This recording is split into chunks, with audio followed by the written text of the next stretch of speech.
And consciousness is the thing that will create all the changes on the planet we all desire.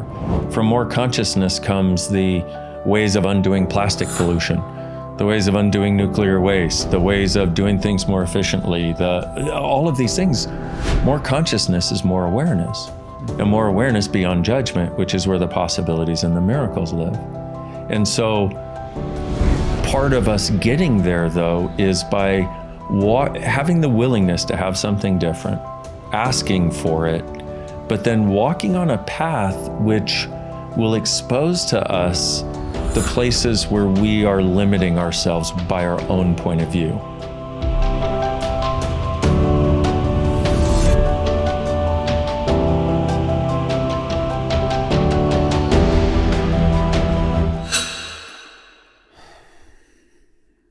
Dr. Dain Heer, welcome on the podcast. What are you most excited about right now in your life? Oh, my friend, so many things. You know, for the last 23 years, I've done everything I could to invite people to know that a different world is possible.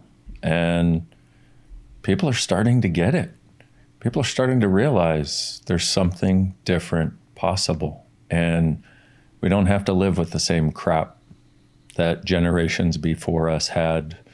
And no matter how crazy it looks outside, inside it's really friggin' beautiful.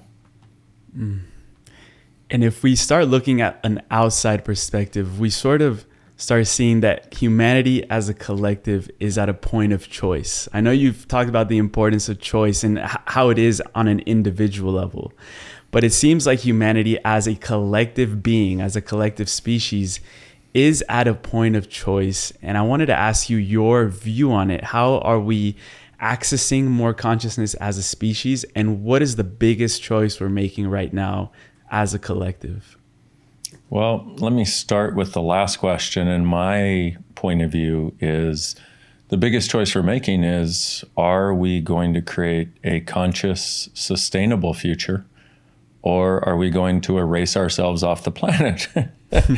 And what's interesting to me is as we look at that, the awareness that for so many people to be willing to make a different choice, they've got to go through enough suffering to be willing to give up the comfort of what is for the possibility of the unknown.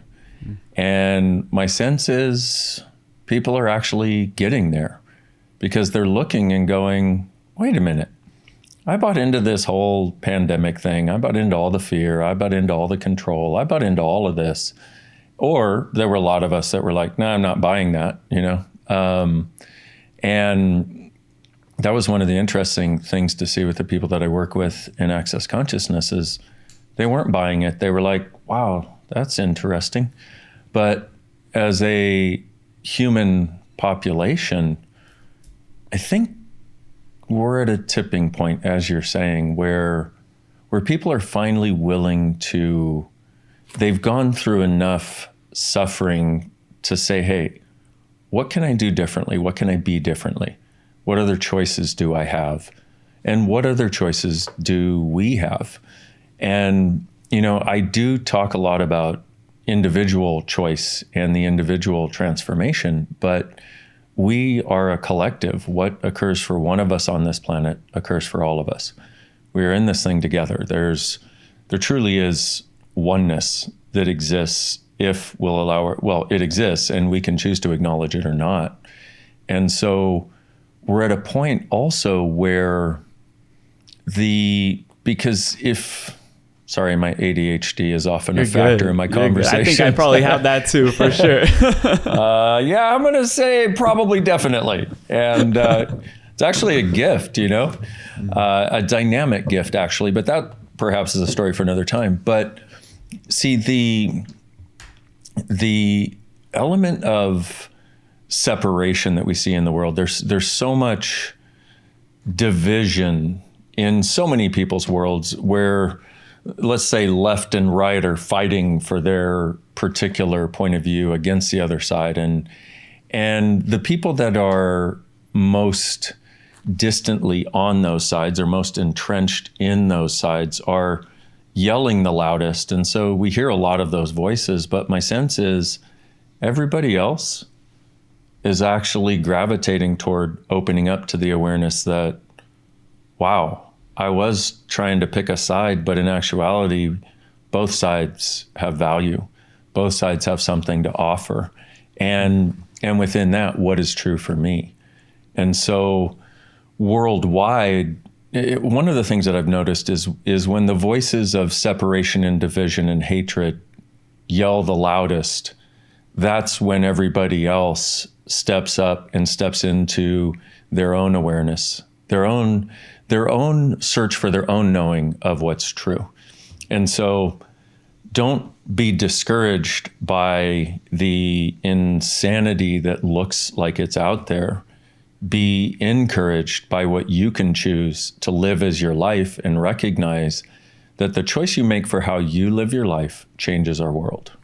Yeah. And it's almost like as soon as we're confronted with that insanity, we immediately place a judgment, or we immediately have to say a certain point of view about that insanity. And you've really talked about really uncovering different points of views and how they're creating our reality ultimately. So how can you help people understand that concept of your point of view right now is actually creating what's going to happen in your future, or what is actually happening right now in the present?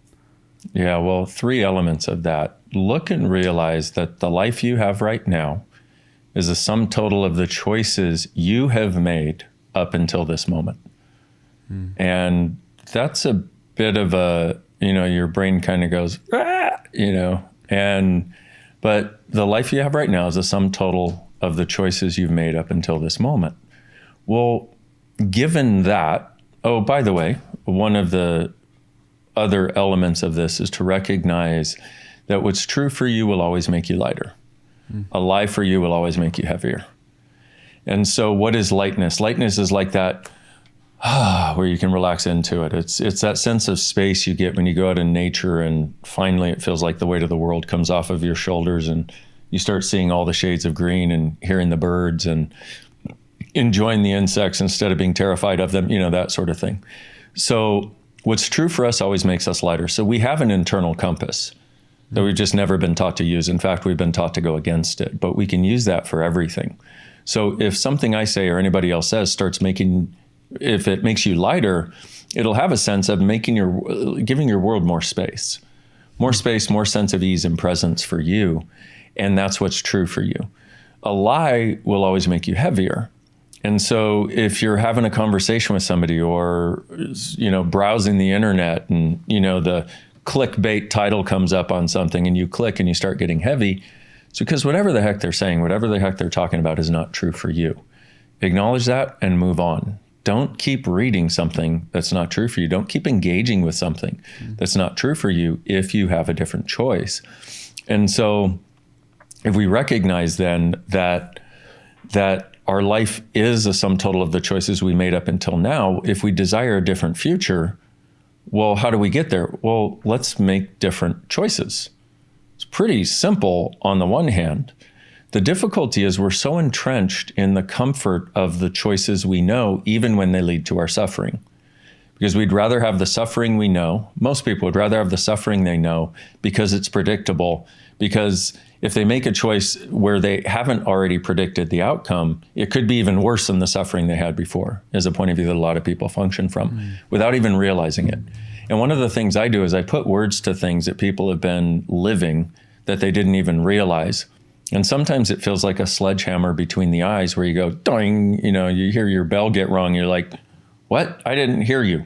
I know. That's because it is so something that you've been doing that when I put words to it, it just does not compute. And the difficulty is we've learned that life and choice is somehow computable, but it's not. And so what most of us are doing we're trying to get the right computation. We're trying to get the right amount of these kinds of choices and these kinds of choices and these kinds of choices, all the while most people not realizing that they are choosing.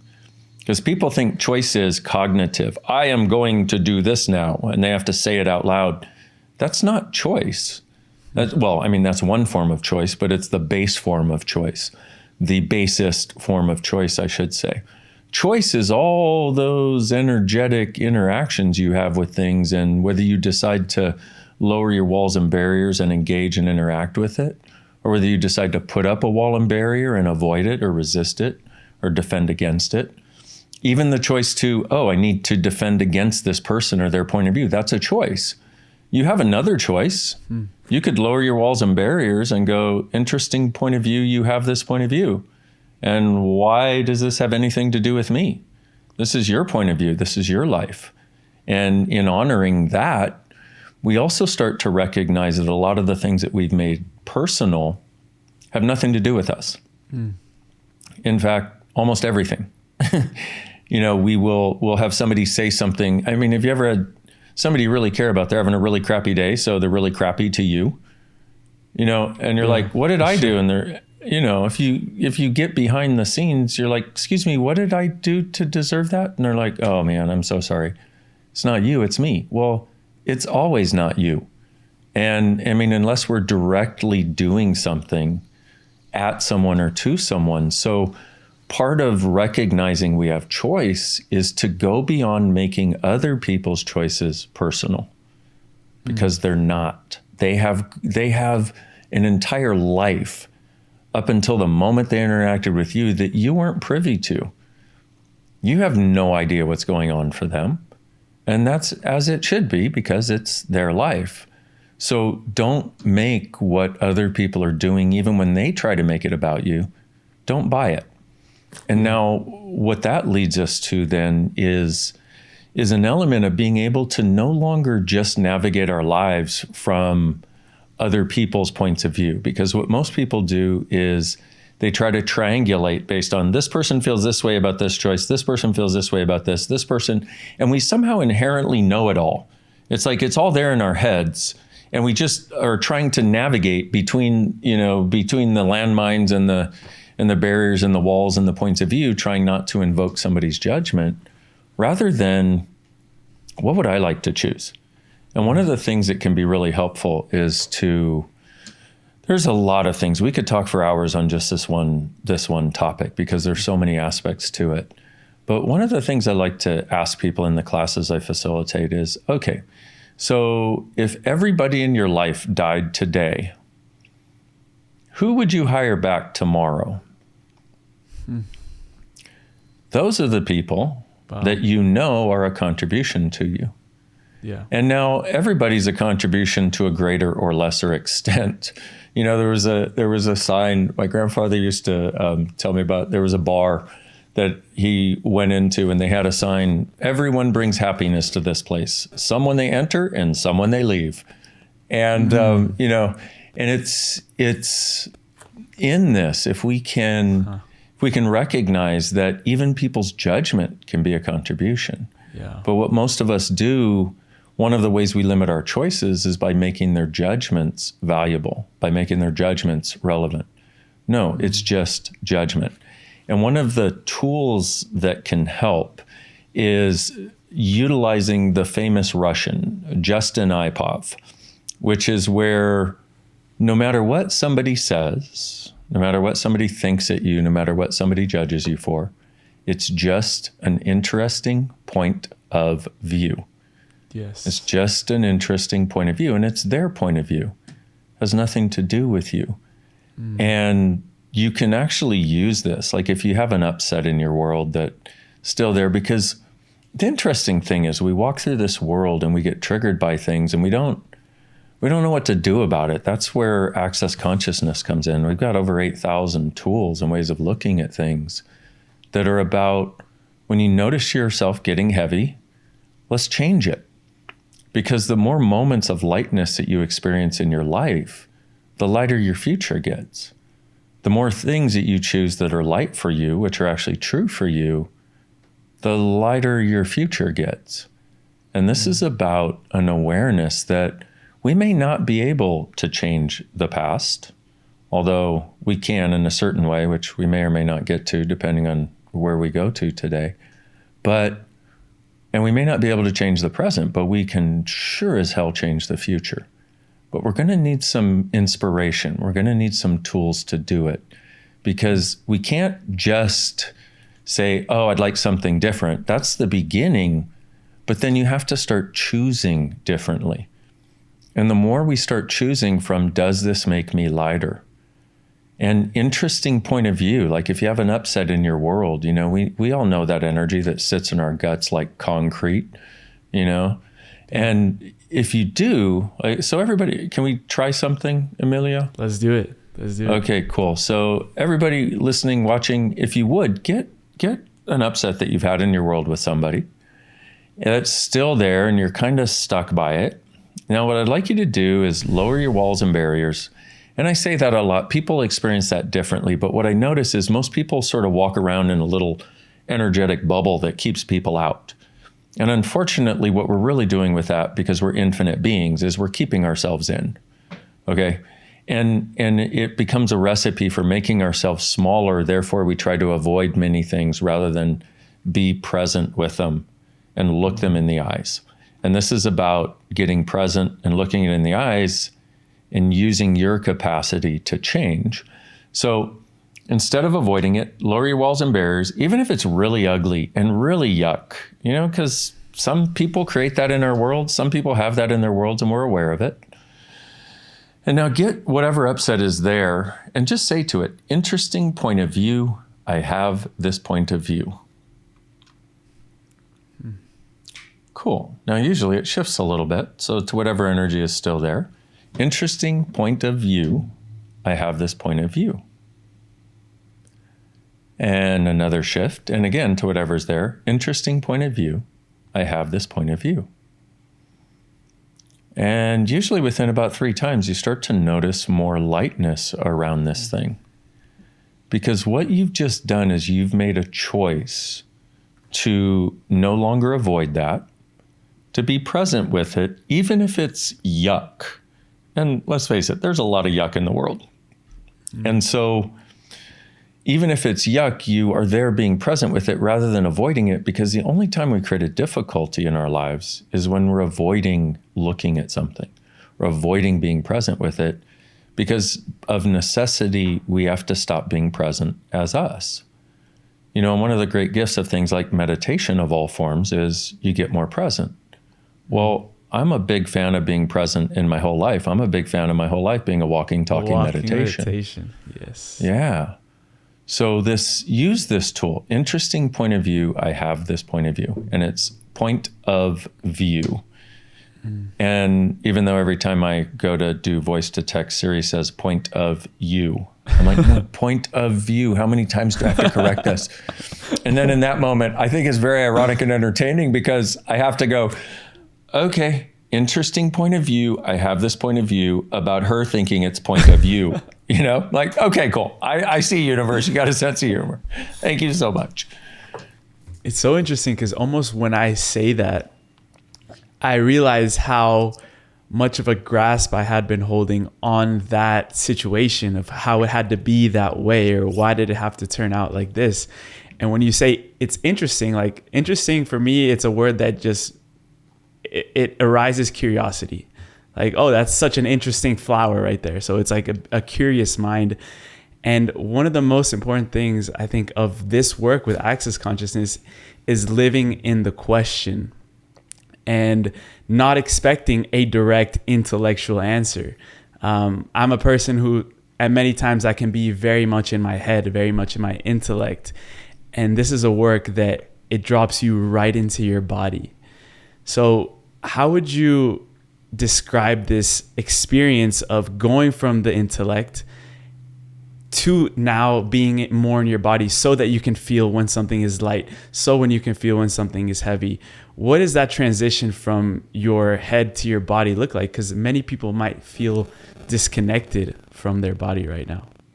Oh, so many people feeling disconnected. I'm really glad you're asking that particular question, because I also am one heck of a head tripper.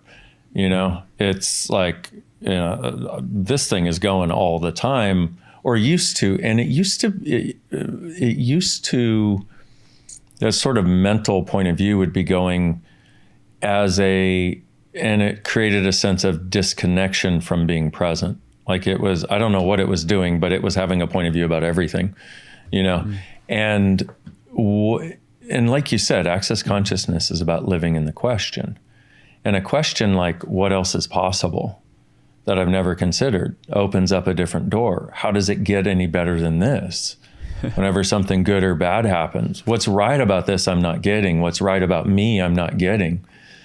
And you notice, because there's a lot of us head trippers out there. And the head trippers, in the realm of personal development, it's awesome because they know what's right and wrong and good and bad about everything. And the difficulty is they tend to use it against themselves and sometimes against others, but primarily against themselves. And so one of the greatest ways beyond that is to ask a question. Like, notice when I ask those 4 questions, what else is possible I've never considered? How does it get any better than this? What's right about me I'm not getting? And I forgot the other one. Another good one, what is it going to take to change this? That's a huge one. That's a huge one. And in that question, see, what most people have been trained to do from the time we were little kids is, number 1, have the answer. Number 2, make sure it's the right answer. And to such a degree that what we've learned is to conclude everything, otherwise we're wrong. And so we even conclude, this choice will lead to this, and I can only do this if I have this. And what that does, it kills the miracles and the miraculousness. Yeah. One of the things that Access does is access the consciousness that's already within you. So you can actually live the miraculous life of your dreams that you're here to live. That's why we're here. We're not here to suffer. We're not here to be normal. We're not here to, and spiritual is one, or spiritual personal development, that's one path to exploring more. But unless we're willing to go all out consciousness, we're always going to be missing something, because consciousness includes everything and judges nothing. And in so many worlds, the spiritual reality has become a new religion. Personal development has become like a new religion. Like, my guru said this was right and that's wrong, therefore you're wrong. No, you're missing the point, people. The point is, unless we're including everything and judging nothing, we don't have us. And we sure as hell don't have access to the miraculous us that is the us, which is why we're here, which is what we're looking to do and be. And so to your question, we think we're going to get there from our head, but in actuality, we get there from our choices. We get there from our experience to see how that actually turned out. We get there by choosing things that we can't predict the outcome of and having the experience, and that's living. And so many people are trying not to live. They're trying to live from their head so they don't hurt anything, so they don't mess anything up, so they can control everything and make sure, because there's so much pain and suffering in the world. I'm like, it's only pain and suffering because your point of view creates your reality. And your point of view is that it's pain and suffering, but we can change that point of view. Now, how do I know? 23 years ago, I was going to end my life. I was out of here. I was done. I'd been doing spiritual work. I was opening my second chiropractic practice. I was trying to create miracles in people's lives, and nobody was interested. And I sure as hell didn't see it in my life. And one morning, I woke up and I was finally done. I had gone to yet another weekend workshop. And by the end of the workshop, Sunday night, I'm like, yeah, woo, this time I finally found the answer. Yay. And by Wednesday of the following week, the friggin' universe caved in on my head, and I was unhappier than I was before the workshop. And I was like, I'm done. Universe, you got 6 months. Either my life actually changes, I get happy, and some friggin' miracles start showing up, or I'm out of here. Well, universe, show me a sign. That's right. Universe. And I literally planned a date. Okay. Because it was not about me making a statement to have people reach into my world. I didn't tell anybody. I was just done. I was done with the life I was having. And I knew there had to be something else possible. And if there wasn't, I didn't want to be here anymore. So I planned this date to end my life. And then I came across Access Consciousness, had an hour and 15-minute session, and went from angry at the universe and myself, depressed and suicidal and wanting to die. In an hour and 15 minutes, I had a gratitude for being alive that I didn't know was possible, that I always hoped was possible. And I'm like, dude, universe, if it feels like this, I'm in. Let's go. What exactly in your energy shifted that day? that I'm really curious everything. And I say that, and not everybody that has a session has that experience. Okay, I need to make that very clear. But we did something called access consciousness bars, which is a light touch technique that's done on the head. And, we've done studies. We found that it decreases anxiety, stress, and depression, an average of 87% with one session. And so that's what I had. I had never heard of this stuff, but I was like, okay, well, what do I have to lose? Either when I was booking the session with the girl, I said, what's the effect? She went, well, at the worst, you'll feel like you had a good massage. At the best, your whole life will change. And in the back of my head, I was like, well, my whole life better change or I'm out of here. What do I have to lose? And I thought, okay, this will just be another one of those things, because I was one of those people who did so many things. So many things. I was so good at doing those things, and my life still wasn't changing because I wasn't changing the fundamental basis of judgment that I'd built my life upon. And that's what I see people in the world thinking is going to get them somewhere different, but it always leads them back in the same loop to the same place on the merry-go-round, just at a different level.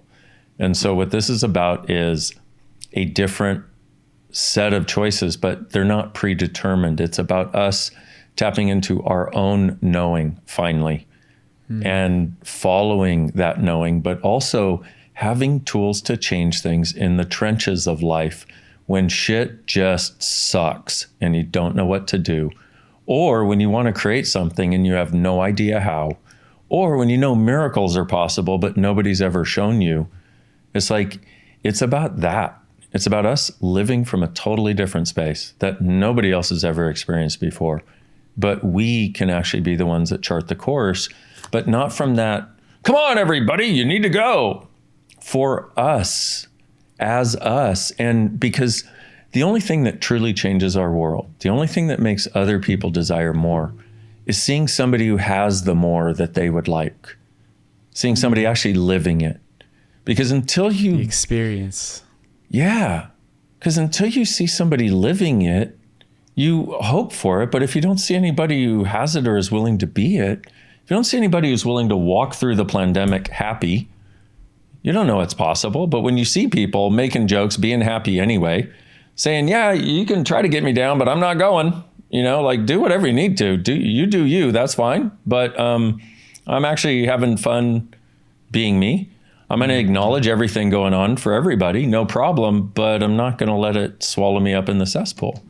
Yeah. And I mean, that's just one example. And the interesting part about that is, like you and I were speaking before we hit the record button, and you were talking about, hey, one of the things I love about you is your joy. Let's go there. And I'm like, thank you. I'm so grateful. And I have to say also, I was at a place in my life, like I always wanted to be the one to make people laugh and smile. It's like, if I weren't doing this consciousness thing, I might have considered comedy, just because I love to see people laugh and smile and lighten up. It's one of the greatest things in the world for me. But that's how we all are when we're being us. We in this world, we are sold a lot of lies. And one of those lies is, if you're happy in the midst of people choosing to suffer, if you are living your life for you, then you're going to be a selfish, arrogant prick, and you're going to be diminishing other people.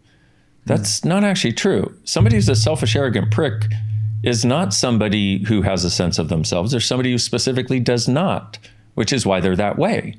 When you start having a sense of yourself and what's true for you, your batteries get full, and then you can actually be a contribution to people in a way you never imagined. And so we've got things twisted 180 degrees. And part of what we need to be willing to do is untwist them. Yeah. And part of the way we get there is by being willing to explore what is true for me that isn't for anybody else. And those questions, what else is possible I've never considered? What's it going to take to change this? What's right about me I'm not getting? How does it get any better than this? How much fun can we have creating a different world and a different future together? And I love this concept that you mentioned, that the biggest way to influence change is to be the living example of the shift, of the change. And you mentioned earlier that there's 8,000 plus tools in the access consciousness whole repertoire of tools that you guys have. And I'd love to know, out of all the 8,000, what sort of mystical, life-changing experiences you've had when using these tools in the recent, let's say, 6-7 months? Oh, my friend, there are so many, literally so many, that in 6 months, it would be easier for me to, talk about maybe the past week, because number one, I don't remember anything that occurred 6 months ago. I literally, I can go on my calendar and have some memories like, oh, I was there doing this, But one of the great gifts of this is I hear about people's miracles all the time. Like, I have one friend who works with youth who are in the juvenile, what is it? Not juvenile prison, but juvenile detention system. And he actually uses these access consciousness tools. And it's interesting because when you use something that is so different than the norm, even though it makes a lot of sense, sometimes you get a lot of flack for that. It's like, because they say every new idea goes through 3 stages. First, it's totally ridiculed and you're said, you're from the devil and you're terrible. And then people start seeing the value of it. And then it becomes like, oh, yeah, of course, this is the way we do it, And so anyway, so this guy had been using these tools and he was getting flack from certain people. And I said, hey, are you going to make that more important? Or are you going to make the gratitude that the people you're working with have, who are actually finally, all these people, so many of the people that he's working with, want to talk about a miracle, okay? Mm-hmm. These people who have been in the system their parents had been in the system, okay? Their parents had been to prison, been in jail, whatever. These kids are, quote unquote, disadvantaged, using drugs, et cetera. They're in the system now. A huge percentage of the people he works with start saying, wow, I didn't know it was possible, but I want to create my life. And they get out of the system, okay? Wow. They actually start to go on and start to ask these questions. What can I choose? I've never considered. What else is possible? But also, they start using these access consciousness tools and they start creating their lives. And so, that alone, just that, in the stories I've heard from him in the last couple of months, if you heard nothing else other than that, you'd believe in miracles. Yeah. And you'd know that the miracle is within us to be the miracle. So the other day, he leaves me a message and he said, wow, I've been asking to be the miracle. I've been using these tools. He said, we just had a change in our administration for my particular department. And these guys want to know what I'm doing because I'm getting results that nobody else is, and they're sustainable. Yeah. And I went, oh yeah, this is awesome. So he went and he told them what he was doing. And one of the things he was doing was giving them a copy of my book, Being You, Changing the World. He says, read this book and write a report on it. Okay. Knowing that after they go through all the tools in this book, they're going to be able to see life from a different place. Right. For sure. And he said, Dain, he said, this is truly a miracle. He said, the new administration is so grateful. He said, they are buying books for every one of our clients, all of these kids that we work with. And I went, are you kidding? I will gift you the books. Wow. And this is something where, and I know that on a one hand, it may sound like a personal story, and I really don't mean it that way, because this is not about me. This is about how we be with each other and what we can be being us and how that impacts others around us. This man being him is what's really doing it. But he also has these tools that he can share to make it repeatable, to make it sustainable, but also to make it growable for people in their lives. Yeah. I'd love to talk to you about the magic of words, because sometimes words actually feel like a limitation. Sometimes we use them in the wrong way. Like just last Friday, I was in my university. I heard 3 different people mention to me, I want to die. I'm like, whoa, what? They're like, I'm so tired, I want to die. I'm like, bro, like that's some powerful stuff you're saying, because the universe, or whatever, this infinite consciousness that we're communicating and we are part of, we are that, doesn't know, doesn't differentiate what we say to it. It just computates, as you said. It just takes it in, and it's like, oh, you want more of that? Okay, we'll give you more of that. You want to create illness? We'll create illness. You want to create health? We'll fire the genes that will create health. So when you guys are going about creating these tools and putting something such as the clearing statement together to help dissolve the energy in the space, how do you go about putting the right words together? Because sometimes words can feel, as we said, limiting. How do you go about putting the right pattern of words together and questions to empower the individual instead of disempower? That is man, you asked some of the best questions ever. So good. It's easy with you. It's easy. That's awesome. So here's the thing. What most people see here, here's the thing, is most people are not energetically congruent. In other words, the words that they say are not matching the energy that's coming from them. Like if you've ever had somebody go, I love you, and you're like, that didn't feel like love. That was, are you sure? Are you sure you know what love means? You know what I mean? And so what I do, and what we do in Access to the best of our ability, is take the word, like use the words that most specifically match and describe the energy, and go from there. And what that does, it has the effect of undoing, because we all inherently know. One of the aspects that we all have is that we all know. In other words, as an infinite being, you have infinite knowing, infinite perceiving, infinite receiving, infinite being. So we all know, and yet it gets twisted into a limitation called thinking. Our thinking is not our greatest gift because, like, for example, knowing is greater than thinking, because you can know things that you've never been taught. Plus, knowing is instantaneous, and knowing has no computation to it. So what we do is we use that to acknowledge what is for people, and we use it to ask them questions that will allow them to acknowledge what is true for them. Like, I was working with somebody she had a lot of things going on, but one of which was anger. Mm-hmm. And she's like, when this happens with my daughter, I get so angry. And I'm looking at this person, I'm like, that seems so out of character for you. And so in my head, what I do is I'm like, wow. And here's 4 questions that you can ask to help start changing anything. What is this? What do I do with it? Can I change it? And if so, how do I change it? So I sort of live from those questions, and especially while facilitating.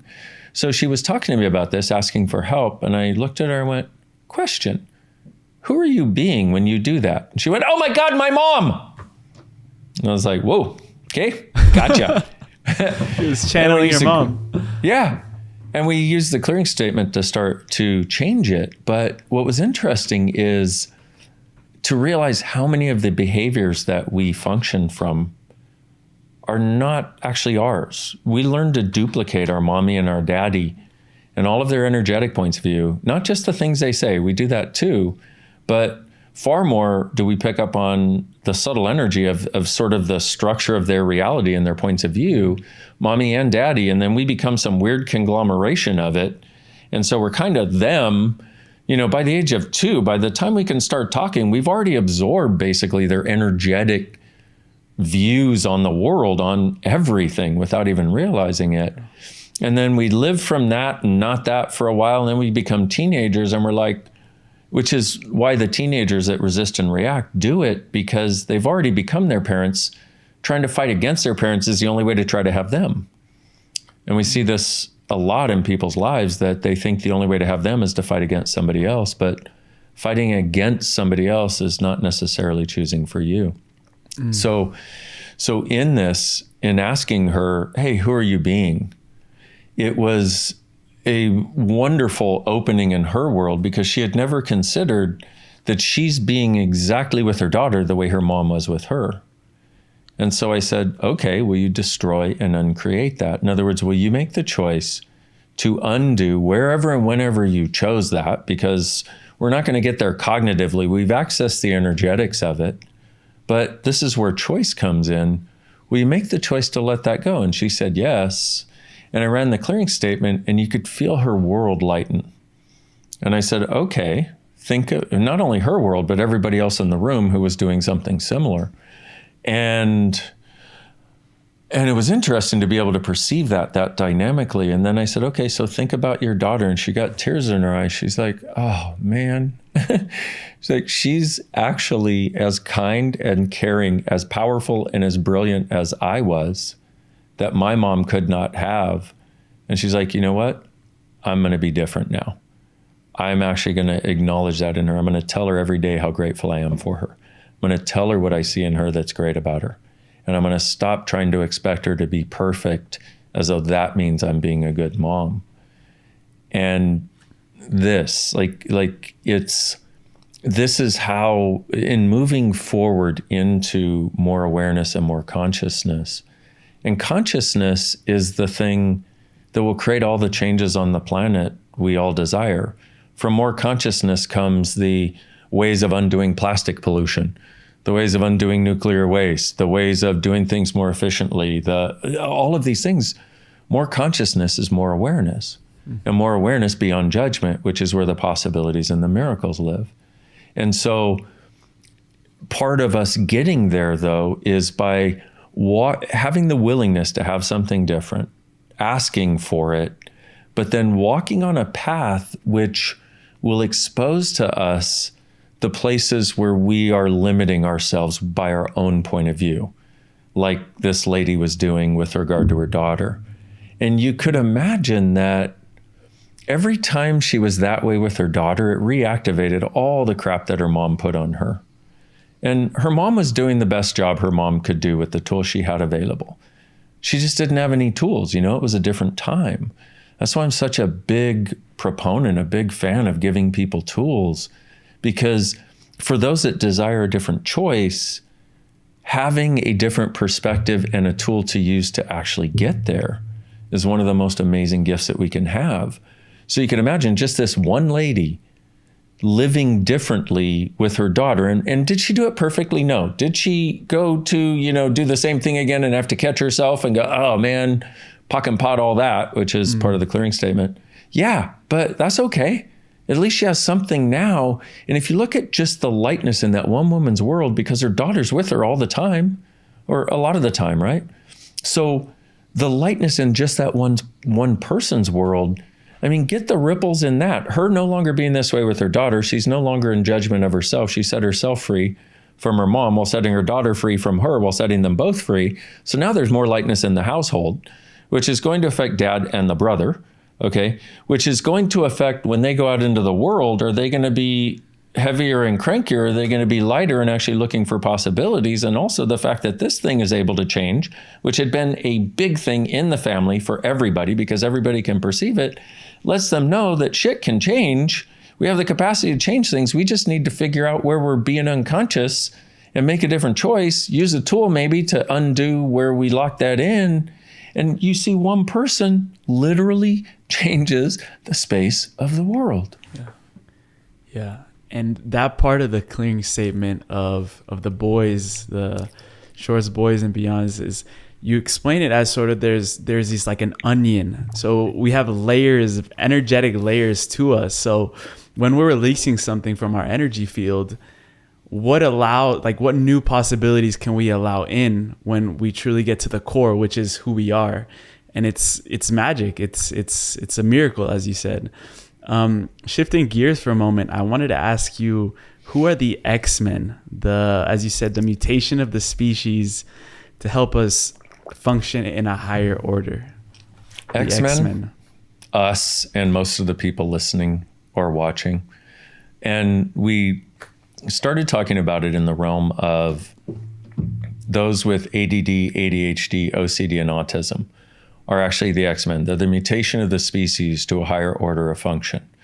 And so those with ADD and ADHD have the capacity to hold simultaneously realities, different realities in their awareness simultaneously. And it's just which one is the bright, shiny one they're going to focus on at the time. But people with ADD and ADHD are so nonlinear in their functioning that they have tremendous capacities if they don't make it wrong, if they're not judged for it. And so ADD, ADHD, people with OCD, this is an interesting one. People with OCD have such a high level of awareness of everyone and everything around them, and they've never been shown that it's not theirs, that they can actually use that to know what's going on for people and how to navigate in business situations, in family situations, in relationships, in how to create different things. And then people with autism don't have a right brain, left brain function. They cannot connect to the matrix and make it real, which is very frustrating to the people who want to try to make them linear and make them understandable. And we found ways of working with all of these people to acknowledge their capacities. But, and should I say, one of the beautiful elements of looking at this is recognizing the number of people that have elements of this that don't even realize it. And it's what it is for any superpower you have, let's call it superpower just to acknowledge it and also just poke people in the eye. Because what do you mean superpowers? It's like, I don't have lasers coming out of my eyes. I'm like, I know, you got something far greater. You got other capacities. But for the people, what I've noticed is people have this, most people out there walking around, let's say 50% of the population out there walking around has these to a greater or lesser degree. And those are the people that tend to be highly sensitive. And when you're highly sensitive, it's actually a superpower, but we're not taught what to do with it. So it seems like a disability. No, it's a superpower. One of the things we show in Access is, what do you do with this? How do you actually go out there in the world and use it to create more of your life and to have more of what you desire? And it's the same with ADD, ADHD, OCD, and autism. Like, I meet people, like, I, in a sense, am a very highly functioning autistic.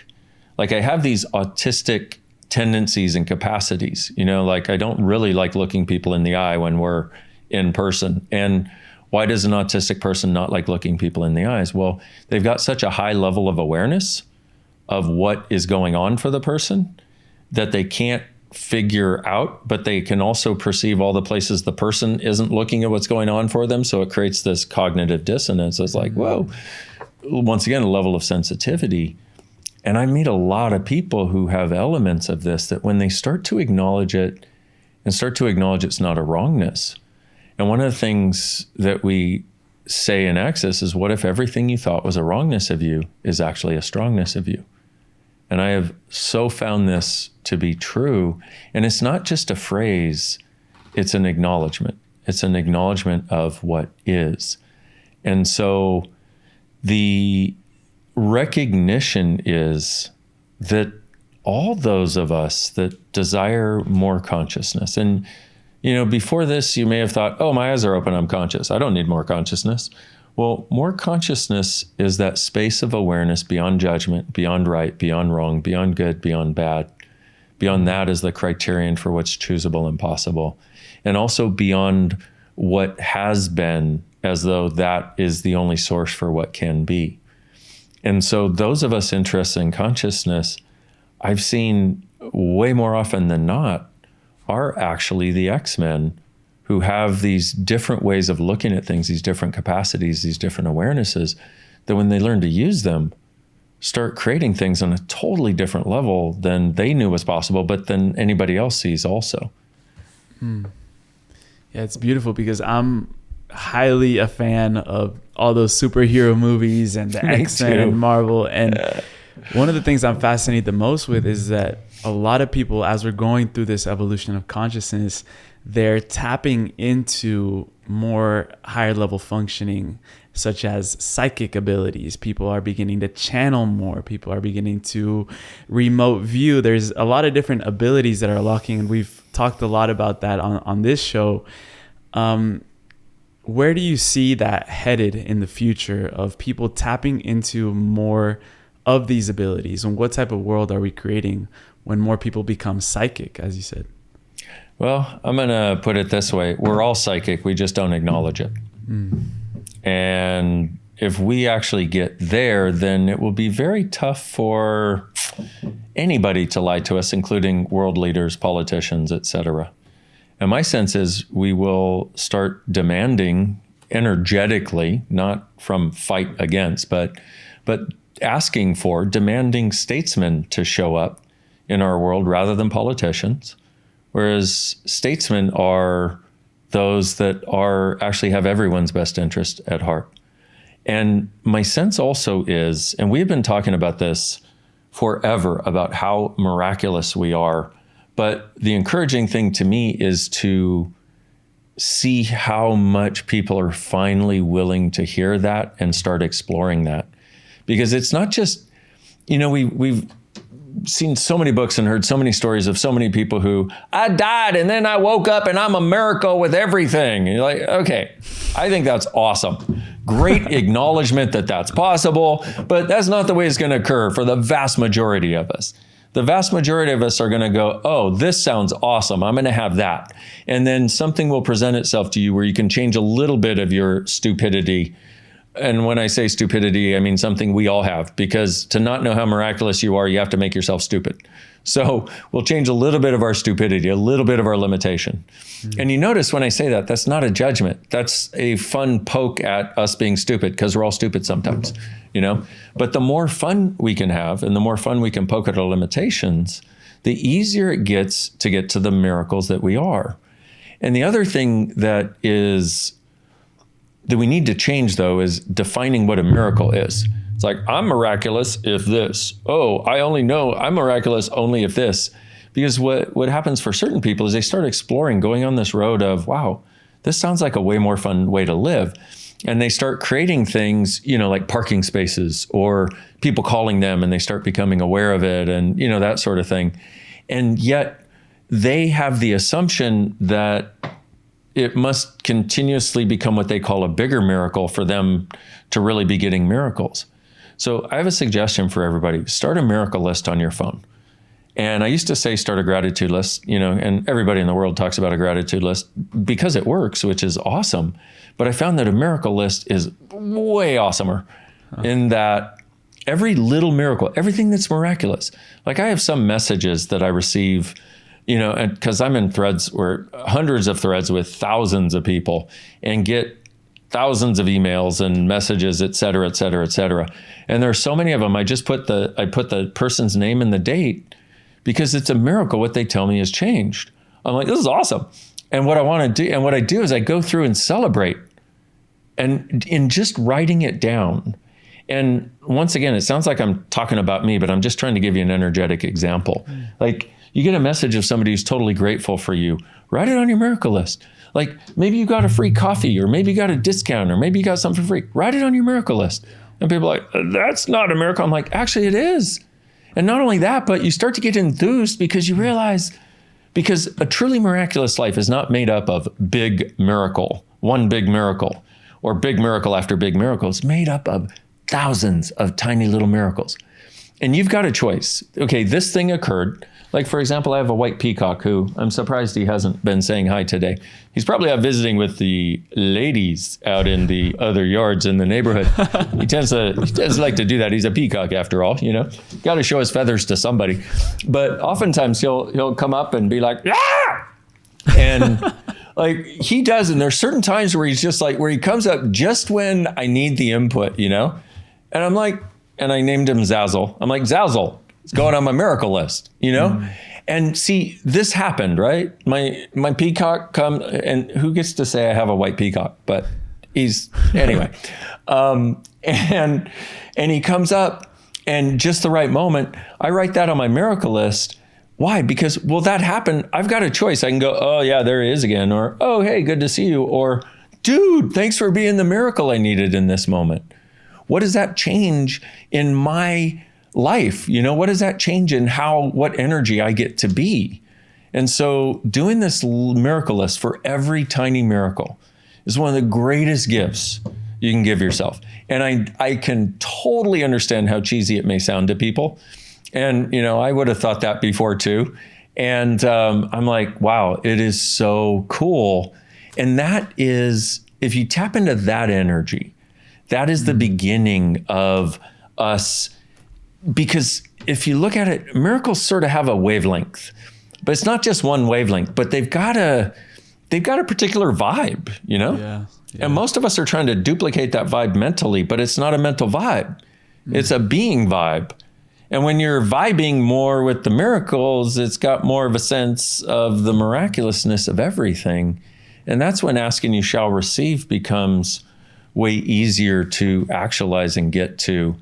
And you start to realize that ask and you shall receive is actually how the whole universe truly does work if we will allow it to. When you met Gary Douglas, that was an amazing story of when you guys met and you're moving. He asked you, he went in for a chiropractic session and he just said, you'll know what to do. You start moving your hands around. He's moving. He's a channeler himself, Gary. But one of the things that I learned about you is when you guys met, a lot of situations and issues around money were going on. And I'd love to know how you gained this wisdom to create more abundance, because I feel money is an issue that a lot of people actually, pot and pock, people do not struggle with money. It's their limitations around it. So how do you create that change to then draw in more abundance in your life? Well, first I want to say, go to theclearingstatement.com, okay, where you can hear about this clearing statement, which is this pod and pock or pock and pod that Emilio and I have been talking about. It's free. It's 20 minutes of us explaining it. My friend Simone Milicis and I are explaining it there. Please institute it in your life. It's a way of changing anything that's not working. So I want to say, please go there, partially because it's essential in changing our points of view about money. And the thing about money is we all have all kinds of points of view about money. Most of them are not ours. One of the things we have in Access is the awareness that 98% of your thoughts, your feelings, your emotions, and your points of view, and all of the stuck places in your life are not yours. We've been picking them up. We talked about picking up energetically from our parents. Well, we've been picking this up like a big psychic radio receiver ever since we were little kids. And so nowhere is that more solid in most people's worlds than money. So we have to realize, number one, everything you bought about money from mom before the age of 2, everything you bought about money from dad before the age of 2. And if you'll listen if you'll notice when I say that, you'll notice that energetically you get something. You're kind of like, oh, you kicked me in the guts there, bro. But that's the energy you've been functioning from regarding money. And it's not yours. So everything you did to buy that, will you now let it go, destroy, uncreate it, please? Right and wrong, good and bad, pod and pock, all 9, shorts, boys, povads, and beyonds. There's the clearing statement. Now you know why I told you to go there, because I don't have 20 minutes to explain it. So short form is pock and pod, just pock and pod all that. And I was doing an interview the other day and I was explaining this, and I haven't done that because it takes so much backstory. And I just finally went, you know what, I'm going to say it. And if people are interested, they can go figure it out themselves. And I told the lady how it works. It goes back to the point of creation or the point of destruction, the point of creation of where you created a limited point of view that you've decided is true. And now you're living from it, and invites it to dissolve. It's the consciousness of you. And she looked at me and she went, yeah, of course, quantum physics. I was like, oh my God, finally someone who gets it. And I was like, well, now that you said quantum physics, I just want to ask you a real question. Is a point of creation, is there a possibility that we can create things from maybe a past lifetime? Have you seen that occur? Oh, totally. In fact, I've seen that most of the limited crap people can't get to a huge amount of the limited crap people can't seem to get to and change isn't from this lifetime. Wow. Especially in the areas of relationship, money, bodies. I mean, Emilio, we could talk for hours. I mean, just there's so many stories, so many things that this has opened up. Just that little exploded head emoji. I have had that so many times in the last 23 years because I was like, oh, this is what's really going on. Because the way I work when I work with people is they'll ask me something and I may have no idea, but I start asking questions. What is this? What do I do with it? Can I change it? How do I change it?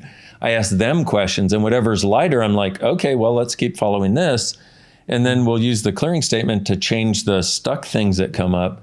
And by the end of the session, the person's like, whoa, I am so different. And they go change that area in their lives. The area just shows up differently for them.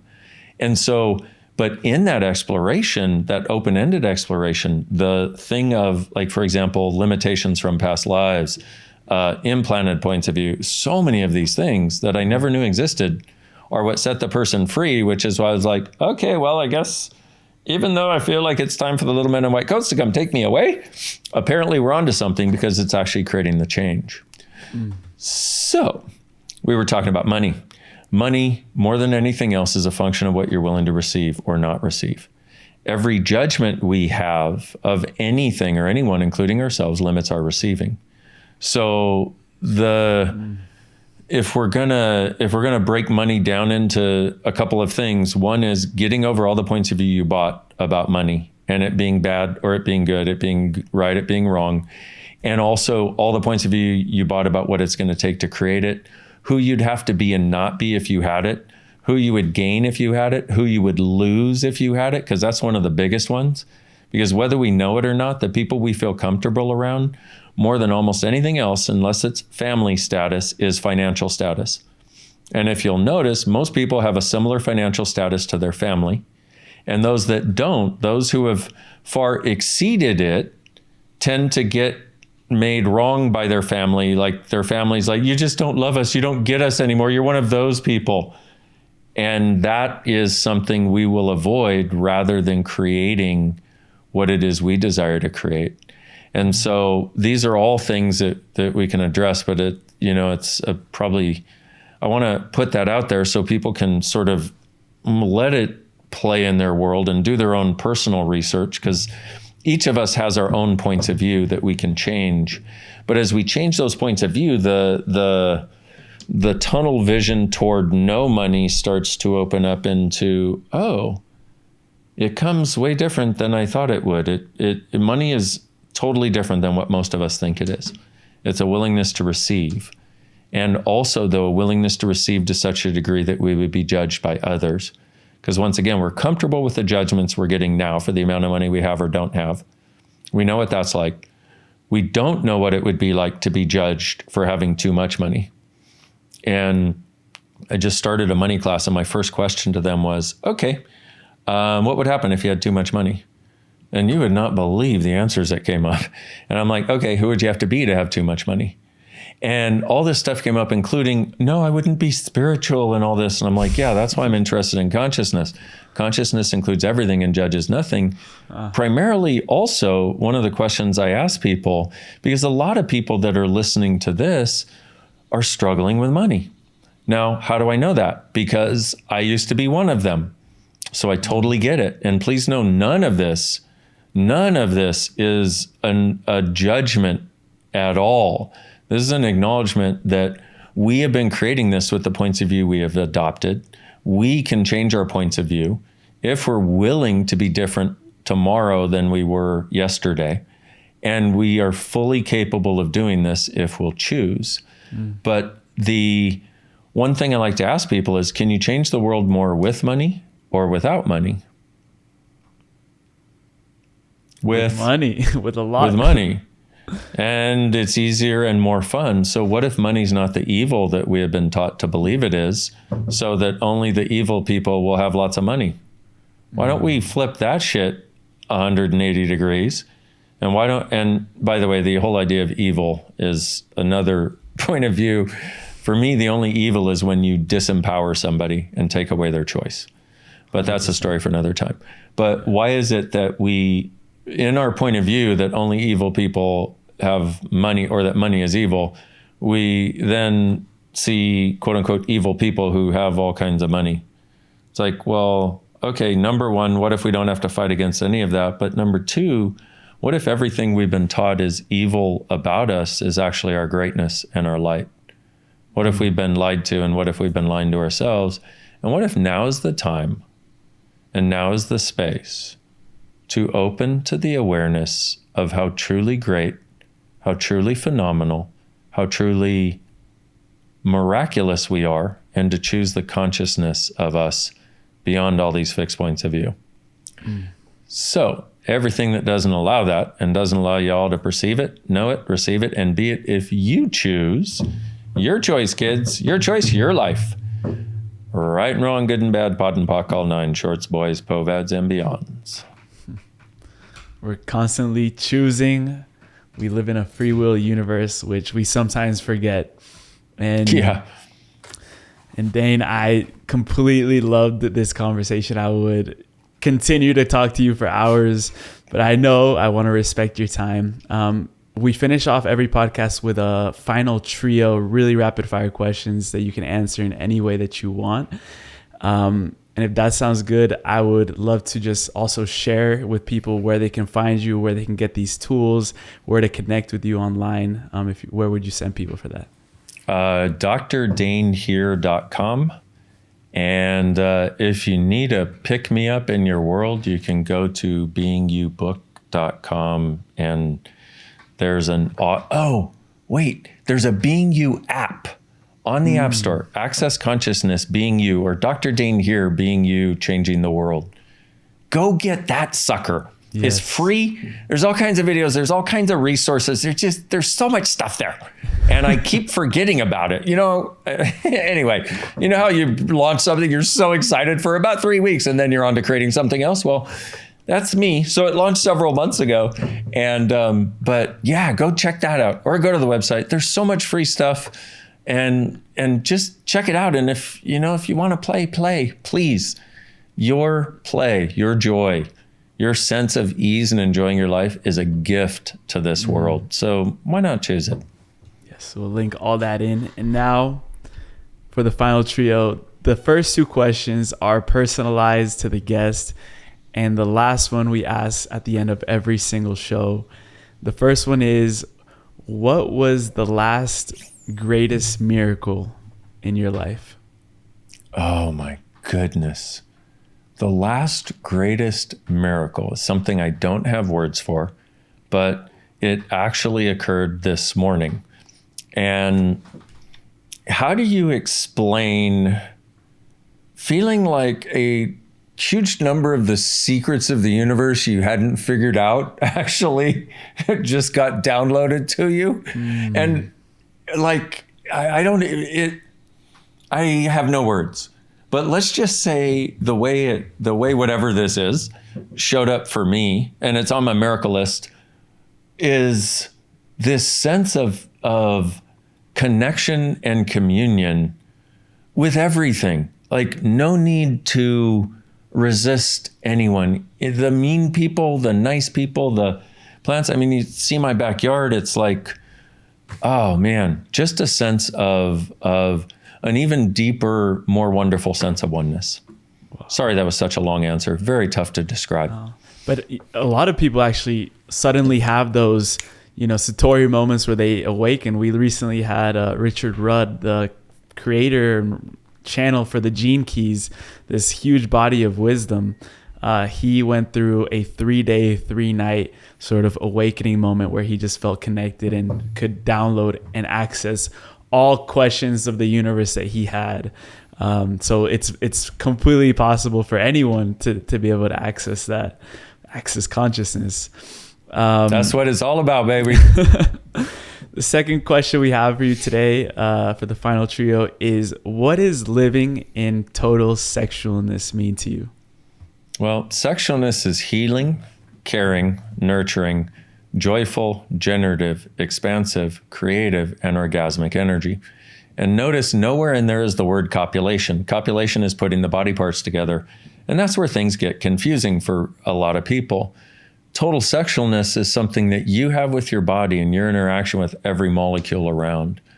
Like, imagine being a dolphin plus a hummingbird plus an eagle plus a tree plus a fungi, and having no separation from any of the elements of what is available, but also what your body actually is. It's where the power that we can actually have with our bodies actually exists. And it's also a space where you have an immense amount of gratitude for the gift that your body is. And you don't have to have any shame about any part of it, no matter how it is, what it is, and the judgments actually in your entire world start to cease. Mm-hmm. And that's also where you become a healing source for people and their bodies.